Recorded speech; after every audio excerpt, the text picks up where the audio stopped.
கவனிச்சுக்கோ. இப்போ கொடுத்துருக்கு ஸ்டூடண்ட் இது வந்து 70 mm. இது 70, இது 70 mm. இந்த ஆங்கிள் ஃபையோட 40 டிகிரி, தீட்டா எவ்வளோ 30 டிகிரி. ஓகேவா? இந்த மூணு டேட்டா கொடுத்துருக்காங்க. ஓகேவா? இதுக்கு அப்புறம் வேற ஏதாவது டேட்டா கொடுத்துருக்காங்களா? Draw its projection. Line one end of the line na one end சொல்லும்போது அது initial end ஆ கன்சிடர் பண்ணணும். other end சொன்னா அது வந்து என்ன சொல்லணும்? final end ன்னு சொல்லணும். ஓகேவா? ஒரு லைனுக்கு ரெண்டு end இருக்கு. initial end, final end. ஓகேவா? क्वेश्चनல டைரக்ட்டா initial end, final end ன்னு சொல்லலாம். இல்லனா one end, other end ன்னு சொல்லுவாங்க. one end னா என்னது? initial end ஆ நீங்க எடுத்துக்கணும். இப்போ கொடுத்திருக்கிறது வந்து என்னது? லைன் AB ன்னு கொடுத்திருக்காங்க. அப்போ 1 என்றது A வை பத்தி சொல்றாங்க. சப்போஸ் இந்த क्वेश्चனை நான் மாத்தி சொல்றேன். 1 end of a line BA. அப்போ 1 என்றது என்னது? B. இந்த B வரணும், இந்த A வரணும். ஓகேவா? இந்த சீக்வென்ஸ் எப்படி கொடுக்கறாங்களோ அந்த சீக்வென்ஸ்க்கு ஏத்த மாதிரி நம்ம மாத்தணும். இது always initial end, இது always final end. ஓகேவா? அது A ன்றத மைண்ட்ல ரெஜிஸ்டர் பண்ணாத. எதை வச்சு ரெஜிஸ்டர் பண்ற? இத ரெண்டுத்தையும் initial end ரெஜிஸ்டர் பண்ணு, இத final end ரெஜிஸ்டர் பண்ணு. சோ A B கொடுக்கும்போது நமக்கு எந்த சேஞ்சஸும் அங்க வர போறது இல்ல. சப்போஸ் B A கொடுத்தாங்கன்னா B dash B ன்னு வரும், இங்க A dash A ன்னு வரும். இது வந்து என்ன வரும்? A2 dash A2, இது A1 dash A1 அப்படின்னு வரும். ஏன்னா இது எல்லாமே ஃபைனல் எண்ட் வந்து முடிச்சிருக்கு. ஓகேவா? Is it clear? So sequence என்ன ஆர்டர்ல கொடுத்திருக்காங்க? லைன் A கொடுத்திருக்காங்களா, லைன் B கொடுத்திருக்காங்களா, லைன் P கொடுத்திருக்காங்களா, இல்ல RS கொடுத்திருக்காங்களா, OP கொடுத்திருக்காங்களா, அது எதை வேணாலும் கொடுக்கலாம். அதுல first letter initial end, second letter final end. ஓகேவா? ஓகே. இப்போ 180 of the line AB 70 mm, longest 10 mm above HP. 180 ன்றது A, அப்ப A ன்றது 10 mm மேல இருக்குது. இந்த கேப் 10 mm. அப்புறம் 15 mm கீழ இருக்குது. ஓகேவா? இது எவ்வளவு ஹைட் கொடுக்கல, இது எவ்வளவு ஹைட் கொடுக்கல. எவ்வளவு டிஸ்டன்ஸ், இது எவ்வளவு டிஸ்டன்ஸ் கொடுக்கல. இந்த ரெண்டு லோகஸ் மட்டும் தான் கொடுத்திருக்காங்க. ஓகேவா? ரொட்டேட்டிங் லைன் மெத்தட பொறுத்தவரைக்கும் 5 லோகஸ் போட்டனா, சார் 4 லோகஸ் ஒரு ரெஃபரன்ஸ் லைன், அந்த 5 லைன் போட்டுட்டனா டிராயிங் முடிச்சிட்டோம். ஓகேவா? நாம ரெஃபரன்ஸ் லைன் ஏதோ ஒன்று பேஸ் பண்ணி இல்லாம இந்த ஸ்லைடை போட்டுடலாம். இந்த ரெண்டு லோகஸ் வந்து என்ன பண்ண போறோம்? 10 mm ஹைட், 15 mm ஹைட் போட்டுறோம். ஓகேவா? இந்த ரெண்டு ரெஃபரன்ஸ் லைன், இந்த ரெண்டு லோகஸ் மட்டும் தான் நம்ம இப்படி போடணும்னு யோசிக்கணும். சரியா? ஃபர்ஸ்ட் as it is ஒரு length line x y mark பண்ணிக்கோ, b மார்க் பண்ணிக்கோ. ஓகேவா? கூட கூட வரையாத பிளஸ் கேன்சல் கிடையாது. ரைட்டா? இதுக்கு அடுத்த ஸ்டெப் 10 mm எடுத்து இதுக்கு மேல வந்து ஒரு லைன் வந்து ஆரம்பிச்சு 10 mm எடுத்து அதுல இந்த பாருங்க இது ஒரு 10 mm 15 mm கேப் விட்டு வரையறேன். அதே மாதிரி இந்த 10 15 mm முன்னாடி முடிச்சு. ஏன்னா எனக்கு ரெஃபரன்ஸ் லைன் தான் லென்த் லைனா இருக்கும். இதோட கேப் எவ்வளோ? 10 mm. சோ இது 10 mm வந்து ரொம்ப கம்மியா இருக்குன்றதால டைமென்ஷன் இப்படி பண்ணணும். ஓகேவா? கேப்ல ஃபீல் போட்டுட்டு ஆப்போசிட் சைடுல ஆட் பண்ணுவோம். அதுக்கு அப்புறம் இங்க வந்து என்னது 15 mm. சோ நான் இங்க இருந்து சோ இங்க இருந்து 15 mm எடுத்து இங்க ஒரு லைன் போட்டுக்கிறேன். இந்த 15 mm பண்ணி இந்த ஒரு ஆரோ எடுத்து இந்த டைமென்ஷனுக்கு யூஸ் ஆகும், இந்த டைமென்ஷனுக்கு யூஸ் ஆகும். இந்த ஆரோ எடுத்து காமனா வந்து யூஸ் பண்ணிக்கலாம். ஓகேவா? நான் இது வந்து என்ன பண்ணிருக்கேன்? கேப் வித் டைமென்ஷன் எழுதுறேன். ஓகேவா? லீனியர் டைமென்ஷன்ல கேப் வித் நம்ம வரைக்கும் மார்க் பண்ண டைமென்ஷன். ஓகேவா? நான் இப்போ லீனியர் டைமென்ஷன் லைன் டைரக்ஷன்லயே எழுதி கொடுத்திருக்கேன். இது வந்து என்னது? கேப்ல எழுதுறேன். அப்போ இந்த லைன் மேலே கீழே ஒரு கேப் இருக்கணும். நடுவுல வந்து டெக்ஸ்ட் ஹரிசாண்டலா இருக்கும். ஓகே? இப்போ 10 mm மார்க் பண்ணியாச்சு, 15 mm மார்க் பண்ணியாச்சு. இது வந்து என்னது? Locus of A in front view. இது locus of A in top view. A dash A ன்னு போட்டா போதுமானது. ஓகேவா? ரைட்டா? இதுல இருக்க இந்த மூணு போட்டாச்சு. இப்போ மேல ரெண்டு லோகஸ் போடணும். அது எவ்வளவு ஹைட்ல இருக்குன்னு எனக்கு தெரியாது. ஓகேவா? மீதி நான் என்ன பண்ண போறேன்? இப்போ a dash மார்க் பண்ண போறேன். a dash என்ன பண்ண போறேன்? அப்ராக்ஸிமேட்டா x ல இருந்து ஒரு 30 mm தள்ளி இங்க ஏதோ ஒரு இடத்துல வந்து நான் என்ன பண்றேன்? ஒரு பாயிண்ட் வைக்கிறேன். அதுதான் வந்து நான் என்ன மார்க் பண்றேன்? a dash மார்க் பண்றேன். ஓகேவா? இனிமேல் வர மார்க்ஸ் எல்லாமே ஸ்மால் கேஸ்ல யூஸ் பண்ணணும். லோகஸ் நேம்ஸ் பண்ணா கேபிட்டல் லெட்டர் a யூஸ் பண்ணணும், b கேபிட்டல் யூஸ் பண்ணணும். உள்ள டிராயிங்ல வர நேம்ஸ் எல்லாமே ஸ்மால் லெட்டர்ஸ் யூஸ் பண்ணணும். சோ a dash இங்க இருந்து 90 டிகிரி ஒரு லைன் ஃபிக்ஸ் பண்ணிக்கலாம். அது வந்து ரெக்டர் வந்து நான் என்ன பண்ணனும்? a மார்க் பண்ணனும். ஓகேவா? a dash மார்க் பண்ணிட்டேன். இத வந்து a மார்க் பண்ணிட்டேன். இப்போ நான் லைனோட லெந்த் எவ்வளோ? 70 mm. லைனோட ஆங்கிள் எவ்வளோ? 30 டிகிரி ஒன்னு 40 டிகிரி ஒன்னு. சோ நான் இந்த இடத்துல வந்து என்ன பண்றேன்? 30 டிகிரி ப்ராடக்ட்ல 70 mm க்கு ஒரு லைன் போடுறேன். 30 டிகிரிக்கு 70 mm க்கு ஒரு லைன் போடுறேன். இதுதான் டூல எங்க முடியுது? லோகஸ் ஆஃப் b இன் ஃப்ரண்ட்ல முடியுது. அப்ப இது முடிகிற இடம் என்னது? இந்த இடத்துல ஒரு ஹரிசாண்டல் லைன் போட்டனா இதுதான் locus of b dash or b in front view. சரியா? அடுத்தது இங்க இருந்து நான் என்ன பண்றேன்? இது வந்து என்னது? theta equal to 30 degree. அப்புறம் இங்க இருந்து நான் என்ன பண்றேன்? 40 டிகிரில 70 mm க்கு ஒரு லைன் போடுறேன். ரூல் அந்த கீழே வந்து என்னது இருக்கு? 70 mm தான் வரும். என்ன லைன்? இந்த லைன். ஓகே, இது முடிகிற இடத்துக்கு வந்து இருக்கு. locus of b in top view, b dash locus of b. ஓகேவா? சோ இங்க இருந்து ஒரு ஹரிசாண்டல் லைன். இதுதான் locus of b. ஓகேவா? இப்போ நான் இங்க ஒரு லைன் போட்டேன், இங்க ஒரு லைன் போட்டேன்.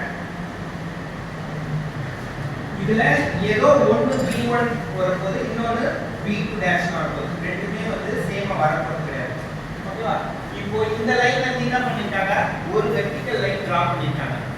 locus of b in top view இருந்து அது எதுக்கு போகுது? locus of a in front view வரைக்கும். இதுதான் locus of b in top view. இது எது வரைக்கும் வரையும்? locus of a in front view வரைக்கும் ஒரு வெர்டிகல் லைன் போகுது. அது எங்க போய் முடியுதோ அந்த இடத்துல பாயிண்ட் வச்சு. அதே மாதிரி இதுல இருந்து ஒரு வெர்டிகல் லைன் வந்து அது எங்க வருது? locus of b in front view ல இருந்து locus of a in top view வரைக்கும் வருது. இந்த இடத்துல நான் ஒரு வெர்டிகல் லைன் போடுறேன். அது locus of b in front view ல இருந்து locus of a in top view வரைக்கும் ஒரு லைன் போடுறேன். இப்போ இந்த ரெண்டு லைன் எதுக்குள்ள வருது? எது உள்ள போகுது? இது உள்ள இருக்கு, இது வெளியில இருக்கு. ஓகேவா? நீ மெஷர்மென்ட் பிரகாரம் போடும்போது இது மாறி கூட வரலாம். சேமாவும் வரலாம், மாறி கூட வரலாம். யாருக்கா மாறிச்சுனா அது எல்லாருக்கும் மாறும். சரியா? இப்போ இது உள்ள வந்ததுனால இது b1 b1 dash. இது வெளியில இருக்கனால இது b2 b2 dash. இந்த ஸ்டெப் வைக்க முடியுதா? எல்லாரும் சந்தேகம் இருக்கா? இல்ல. இப்போ வந்து a b2 as radius a b2 as radius a as center இந்த தூரம்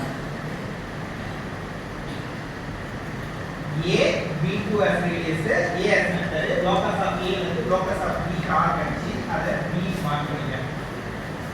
a b2 radius எடுக்கிறேன், ஆர் கழிக்கிறேன். அது எங்க போய் கட் ஆகுது? locus of b டாப் ல கட் ஆகுது. அந்த பாயிண்ட் தான் வந்து என்னது? b மார்க் பண்ணிட்டேன். இத ரெண்டுத்தையும் டாட்டா ஜாயின் பண்ணிக்கிறேன். இதுதான் locus of b in என்னது? சாரி, locus of b நம்ம இதுதான் வந்து டாப் வியூ. ஓகேவா? இதோட ஆங்கிள் என்னது? phi equal to 40 degree. இதோட ஆங்கிள் என்னது? பீட்டா. அவ்வளவுதான். அது வந்து நம்ம வந்து கண்டுபிடிக்கணும் சொல்லலாம். அதனால பீட்டான்னு மார்க் பண்ணிக்கிட்டா போதுமானது. சரியா? இது வைக்கிறா சந்தேகம் இருக்கா? இல்ல. இப்போ இதுக்கு அடுத்த ஸ்டெப் ரெண்டு விதமா சால்வ் பண்ணலாம். ஏன்னா இங்க இருந்து 90 டிகிரி லைன் போட்டு இது கூட ஜாயின் பண்ணாம முடிச்சுக்கலாம். இல்லனா இந்த ரேடியஸ் எடுத்து இப்படி ஆர்க் அடிச்சு முடிக்கலாம். ஓகேவா? இப்போ நான் ரேடியஸ் எடுத்து ஆர்க் அடிச்சு சொல்லி தரேன். ஏன்னா இது கரெக்ட்டா கோயின்சிட் ஆகுதா இல்லையான்னு அப்பதான் நீங்க செக் பண்ண முடியும். a b1 dash as radius A B1 dash as radius. ஓகேவா? locus of A in top front view இருக்கு, locus of B in front view reverse ல உள்ள arc. A B1 dash as radius front view உள்ள arc. ஓகேவா? A B1 dash as radius A dash as center. ஓகேவா? arc கழிச்சனா அது எங்க போய் முடியுதோ அதுதான் B dash. இத ரெண்டுத்தையும் கனெக்ட் பண்ணனா இதுதான் front view. இப்போ இங்க இருந்து ஒரு 90 டிகிரி லைன் பண்ணா அது கரெக்ட்டா இதுல கோயின்சைட் ஆகும். ஆகலனா இது தப்பா போகுதுன்னு அர்த்தம். இந்த B பாயிண்டும் இந்த B டேஷும் 90 டிகிரி லைன்ல வரணும். இந்த லைன் வந்து என்ன இருக்கணும்? 90 டிகிரி லைன்ல இருக்கணும். நாலு லைனுமே 90 டிகிரி தான். நான் ஜாயின் எனக்கு வந்து மேட்ச் ஆகறது நான் என்ன பண்ண கூடாது? ஸ்கேல் வச்சு கிராஸா ஜாயின் பண்ண கூடாது. கிராஸா ஜாயின் பண்றனா அப்போ வந்து ஏதோ ஒரு இடத்துல தப்பு பண்ணிருக்க. ஓகேவா? நீ எங்க தப்பு பண்ணிருக்கன்றது வந்து இது சொல்லி கொடுத்துரும். இந்த B யும் இந்த B டேஷும் எக்ஸாக்ட்டா 90 டிகிரில கனெக்ட் ஆகும். அதே மாதிரி A டேஷ் 90 டிகிரில கனெக்ட் ஆகும். ஓகே? இந்த ரெண்டு லைன் பேர் தான் என்னன்னா எண்ட் ப்ரொஜெக்டார்ஸ். என்னது? எண்ட் ப்ரொஜெக்டார்ஸ். இந்த கேப் தான் end projector distance.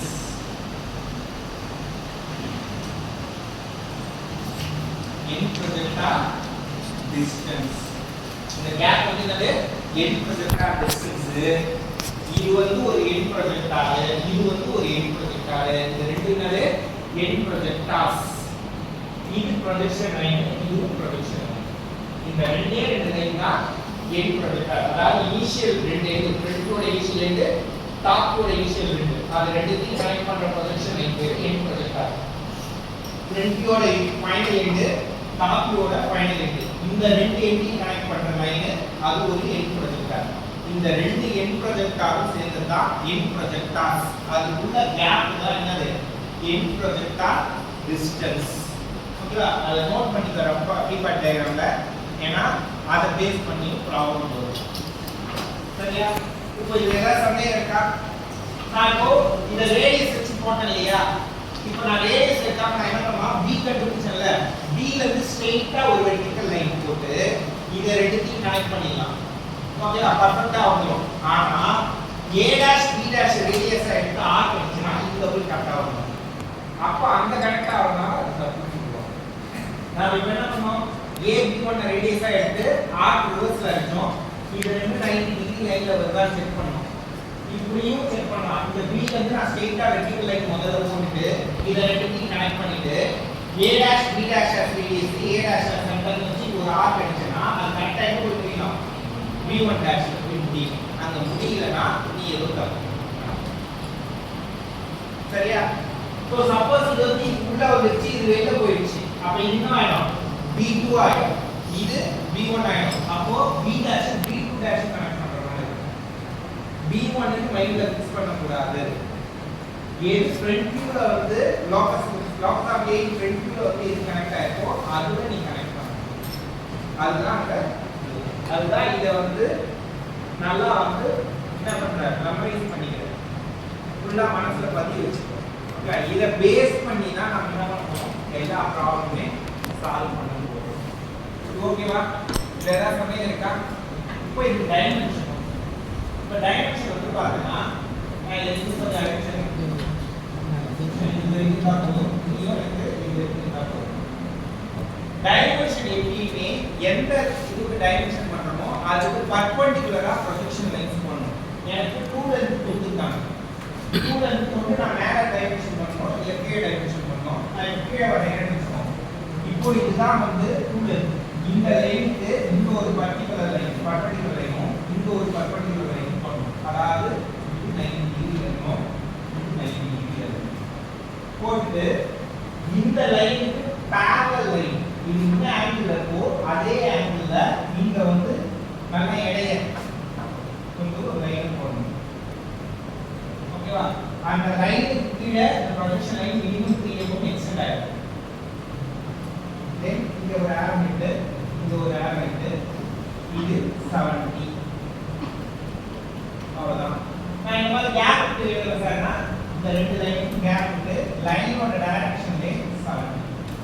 வெர்டிகல் பண்ணும்போது ஹரிசாண்டலா எழுதணும். ஹரிசாண்டல்ல போடும்போது இந்த டைமென்ஷன் வந்து ஹரிசாண்டலா தான் எழுதணும். ஓகேவா? இன்க்ளைன்டா போடும்போது மட்டும் இன்க்ளைன்டாவே எழுதணும். கேப் விட்டு எழுதுறதுல சில கண்டிஷன்ஸ்லாம் இருக்கு. சரியா? இது சுடிதாரே சொர்க்கம் போயினே இருக்கீங்க. பார்த்துட்டே இருக்கீங்க. என்ன போ வேற டவுட் இருக்கா? சோ இதுக்கு அப்புறம் என்ன பண்றோம்? அதே மாதிரி ஆரோவை போட்டு ஃப்ரண்ட் வியூ டாப் வியூ ரூல்ல இருந்து ஒரு ரூல்ல இருந்து ஏதாவது ஒரு பக்கம் மார்க் பண்ணா போதுமானது. ரெண்டு பக்கம் மார்க் பண்ணா நல்லா இருக்கும். இல்ல ஒரு பக்கம் மார்க் பண்ணலாம். இது தாண்டி மார்க் பண்ணி வரையலாமா? வரைங்க.